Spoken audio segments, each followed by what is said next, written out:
Hi, so just a disclaimer before the video starts. I am unable to screen record on my laptop because my laptop's really old and it physically is unable to handle it.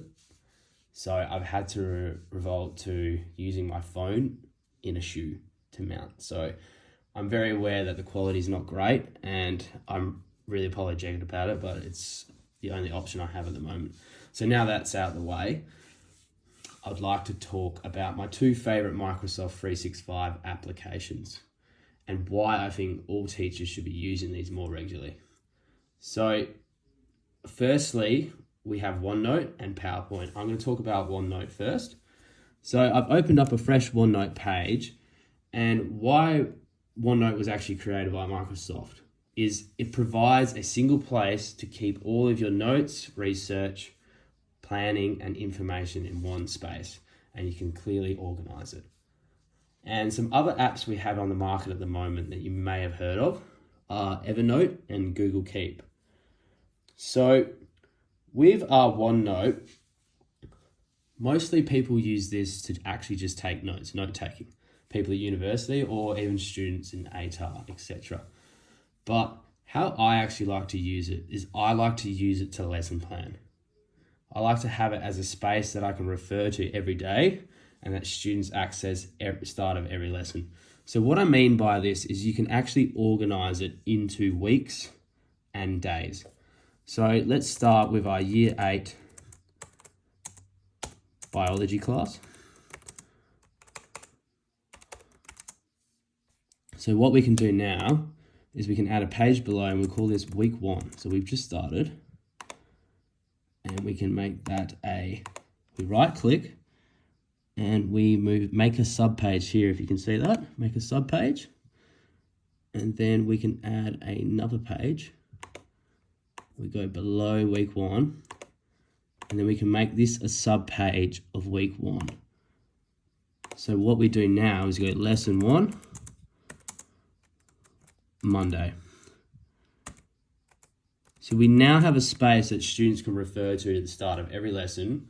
It's easy to follow and it's really organized. So at the start of every lesson, you go, all right, students, we're week 1, lesson 1, Monday. Go on OneNote and that's where you need to go. And you can actually write anything in here. You can insert videos, you can insert resources, insert activities. You can set it out however you want to structure your lessons. So I tend to like to start with the lesson goals and success criteria.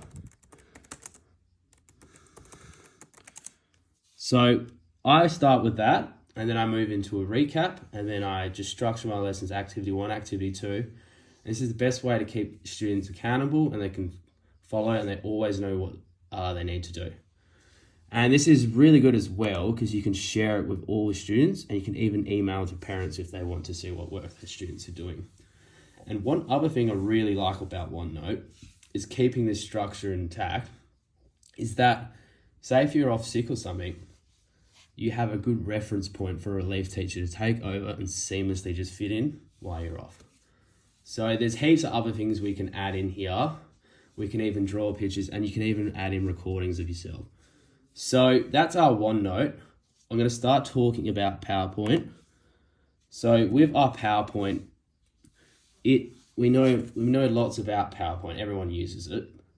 But the main thing with PowerPoint is I obviously use it as a method to help my delivery of content, a visual aid as I'm talking. So I just wanted to show you guys a quick few hacks that you may be unaware of, just to really spruce up your content delivery and keep students engaged and so forth, so on. So obviously PowerPoint there's other competitors as well. We've got Canva and we have another app called Smilebox. So we use this for our presentations, etc. Yes, I've covered that. And so my first hack is Designer. So this sometimes comes up, sometimes doesn't. If it doesn't come up, go up to your search bar just up here and search it.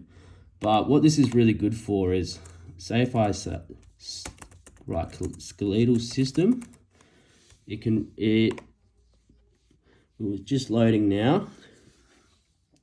Look at that. Straight away a photo of the skeletal system. And it spruces up how your presentation looks, visually appealing. So that's my first little hack if you're unaware of that. Another one that I've only just found out about and that you should really implement in your classrooms is recording. So you can have your Cameo record here.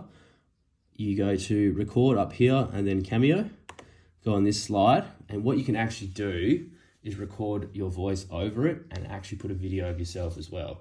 So I think this is really good for students that want to access work at home because they may be off sick, and they can actually have an explanation met with the content on the slides. And this is also really good for students that maybe like to work at their own pace or maybe quite shy to maybe ask for some help, and they can quietly listen back to what you've said on the slides. And lastly, I really don't stress this, I need to stress this enough that using PowerPoint when you're delivering content is the best way to go about it, because it has a visual aid and you can keep referring to it. And also, I really like to add little activities during my delivery of content, just to make sure that kids are listening, students are listening, and that students are engaged in the work, and that also students are, you can use it as a direct feedback as you're delivering content. See if students are on the same page, or if you need to cover something, but go back over something, or if you can move on. So thank you for listening, and I'm very aware of my poor quality, and I apologize again about that. And they're my two favorite Microsoft 365 apps. Thank you very much.